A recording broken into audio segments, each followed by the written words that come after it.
Rail Minister Hugh Merriman met with the RMT General Secretary Mick Lynch earlier after urging the union to call off strikes in the run-up to Christmas.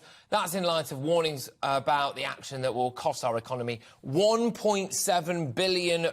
Now, we've got a graphic on our screen there, which is fantastic, actually, which I'll kind of talk you through it as much as I can, but you can see there, Royal Mail strikes there, we've got trains nationwide on individual services and the Eurostar, and a tick-box exercise, a calendar tick-box exercise as to exactly when these people have said that they are going to go on strike. And as you can see, and if you're listening to us on radio, basically I'll just talk you through it in a sense, which is basically throw a dart at the map of December and at some point on most days you will end up facing some form of strike action. Action from Network Rail and 14 train companies is had to start next Tuesday. It's a long-running dispute over jobs, pay and conditions. And we'll be the first of, basically, loads of strikes. I'm just going to bring in Simon Calder now, without further dither and delay, travel editor at The Independent. Simon, do we know much that's come out about a meeting between Merriman and Lynch?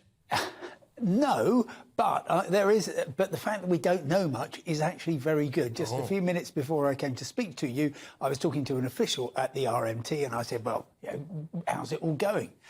And I got a very proper reply saying, we're focused on negotiations, not making statements, which, for the RMT, is a positive sign, I would say. You mentioned Hugh Merriman. Now, he is the former chair of the Transport Select Committee. He only became the rail minister about 10 minutes ago when, of course, the latest spin cycle of ministerial positions. But he is a proper grown-up. He knows all the sides. He knows exactly what's wrong with the railways. And so, therefore, if anybody was going to facilitate, and that's the word that the government is using, we're just facilitating these talks, it's going to be him. But ultimately, you've got the unions who say, our boys haven't had and women, of course, haven't had it's a modern world.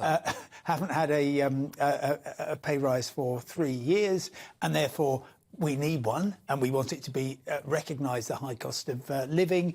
And on the other side, the train operators and Network Rail, who have seen revenue absolutely collapse. They're a couple of £1 billion down, and there isn't really any more money to go in. So therefore, you've got to square this circle. You've got to come out with a number which isn't going to make every other public sector body think, is it. Oh, that's great. So what they're going to do, mark my words, is come up with a kind of 5%-ish thing, but then, what about all this discounted travel for friends and family and so on, dependents? There will be all sorts of... Well, that would also stop them striking, presumably, because if their friends and family can't get a train for love nor money either, then maybe that would stop them striking. But we did have a little graph earlier on, actually, with the calendar, which was some dates about when... what are the chances that you think that some of those will be called off? I still think it's more than 50% likely it will be called off. If it isn't, then we are in for an absolute spiral of decline, because as soon as your lovely Advent calendar finishes, the rail engineering works begin over Christmas and New Year, and that means by the time they finish just before the next block of strikes,